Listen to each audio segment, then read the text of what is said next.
नमस्कार साथियों, ये जो वीडियो है वो आम मतदाताओं के लिए है कि यदि आप भी मतदाता है और आपका नाम वोटिंग लिस्ट में है तो आपके पास भी नोटिस आ सकता है। जैसा कि आप लोगों को मालूम है, एसआईआर कार्यक्रम के तहत आप लोगों की मैपिंग आपके माता पिता या फिर दादा दादा के साथ में की गई थी। अब मैपिंग करने के बाद में बहुत सारे मतदाताओं के पास में इलेक्शन कमीशन से नोटिस आ रहा है, यानी कि आपके नजदीकी एसडीएम ऑफिस से आपके पास में नोटिस जारी हो रहे हैं। अब ये जो नोटिस जारी हो रहे हैं वो हो रहे हैं लॉजिकल डिस्क्रिपेंसीज के कारण।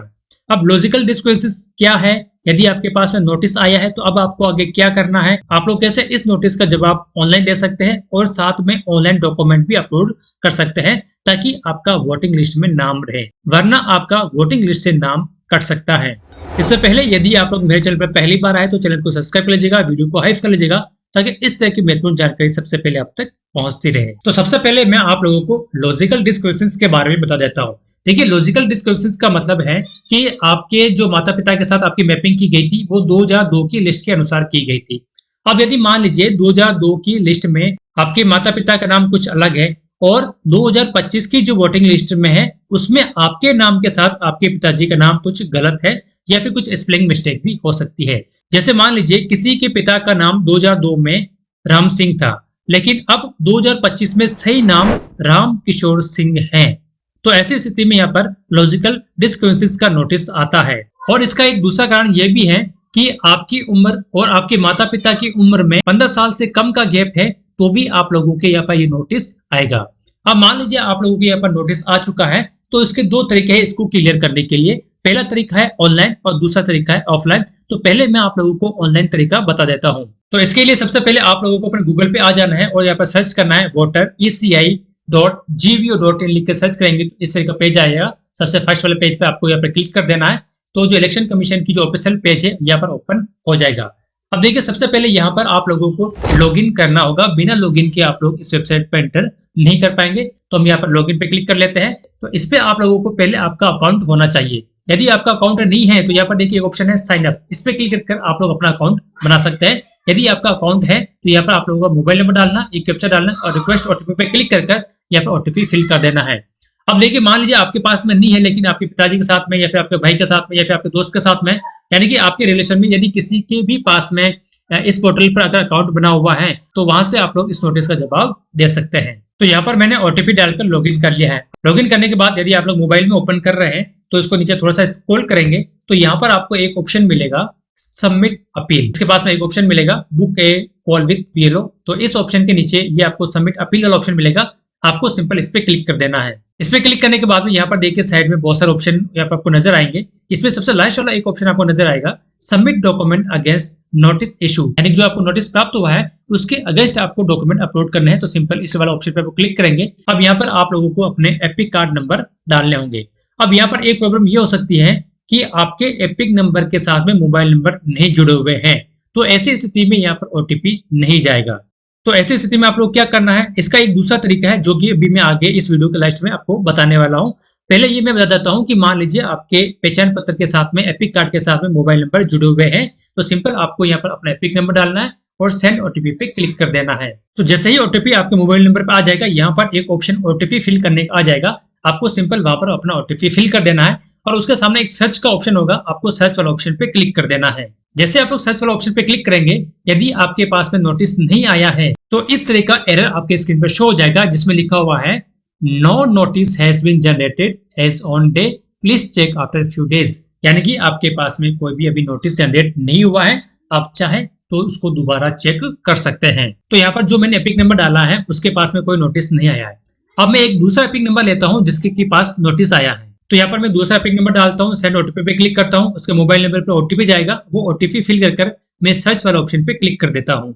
उसके बाद में इस तरह का पेज यहाँ पर ओपन हो जाता है जिसमें आपके नाम, स्टेट का नाम, एपिक नंबर, है ना, विधानसभा संख्या, पार्ट संख्या, सारी चीजें लिखी हुई आती है और यहाँ पर हेयरिंग डेट यानी सुनवाई की तारीख भी लिखी हुई आती है। अब यहाँ पर भी एक समस्या है जो कि मैं आप लोगों को बता देता हूँ कि यदि आपके पहचान पत्र में आपका नाम और आधार कार्ड में जो आपका नाम है वो दोनों सेम होना चाहिए। यदि सेम नहीं है तो आपको फिर से दूसरी वाली प्रोसेस अपनानी है जो कि मैं आगे वीडियो में बताने वाला हूँ। अब यदि आपके आधार कार्ड में और पहचान पत्र में अगर नाम सेम है तो आपको आगे की प्रोसेस क्या करनी वो मैं आपको बताता हूँ। पहले मैं आपको बता देता हूँ कि इसके नोटिस क्यों प्राप्त हुआ है। तो देखिए यहाँ पर एक लाइन लिखी हुई है कि इसके माता पिता की उम्र और आपकी जो उम्र है उसमें सिर्फ 15 साल का ही डिफरेंस आ रहा है। इस कारण से यहाँ पर ये लॉजिकल डिस्क्रिमिनेशंस के तहत आप लोगों को नोटिस मिला है।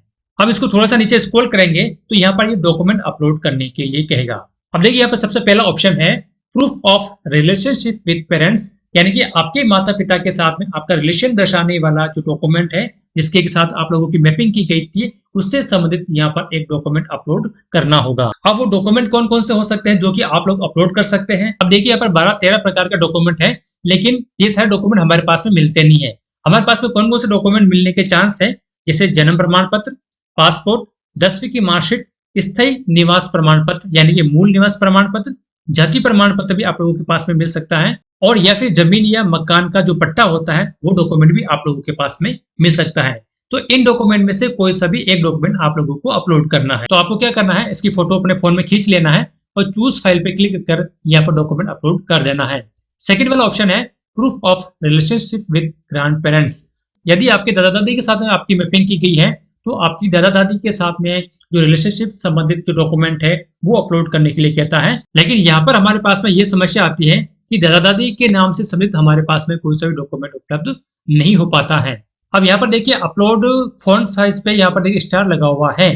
तो ऐसी स्थिति में आप लोग अपने जो माता पिता का संबंधित जो रिलेशन वाला डॉक्यूमेंट है, यानी जो आपकी 10वीं की मार्कशीट है या फिर जो जन्म प्रमाण पत्र है, वो यहाँ पर आप लोग अपलोड कर दीजिएगा। और इसके साथ में आप लोगों को जो आपके साथ मैपिंग की गई थी लास्ट SAR 2002 या फिर 2003 की जो वोटिंग लिस्ट में है, उसकी जो पेज है जिसपे आपके माता पिता या फिर आपके दादा दादी का जो नाम है उसकी फोटो खींचकर भी आप लोगों को यहाँ पर अपलोड करनी है। और यहाँ पर उसकी जो डिटेल है वो डिटेल भी आप लोगों को सिलेक्ट करनी है। ये सारी चीजें फिल करने के बाद में आप लोगों को नीचे आपका जो आधार कार्ड है वो आधार कार्ड नंबर यहाँ पर फिल करना होगा और आधार OTP आपको क्लिक करना होगा और यहाँ पर इस चेक बॉक्स पे क्लिक करना है और सबमिट वाले ऑप्शन पे क्लिक कर देना है। जैसे आप लोग सबमिट वाले ऑप्शन पे क्लिक करेंगे, आपका जो नोटिस है वो आपके SDM ऑफिस यानी कि जो इलेक्शन कमीशन विभाग है वहां पर आपका नोटिस चला जाएगा। और यहाँ पर आप लोगों के पास में रेफरेंस नंबर भी शो हो जाएंगे। देखिए यहाँ पर रेफरेंस नंबर लिखे हुए आ जाएंगे और इसकी जो स्लिप है वो यहाँ पर आप लोग डाउनलोड वाला ऑप्शन से क्लिक करके इसको डाउनलोड भी कर सकते हैं। अब ये तो होगी ऑनलाइन वाली बात। अब मैं दूसरा तरीका बताता हूँ जो कि ऑफलाइन तरीका है। यदि आपके पास में नोटिस आया होगा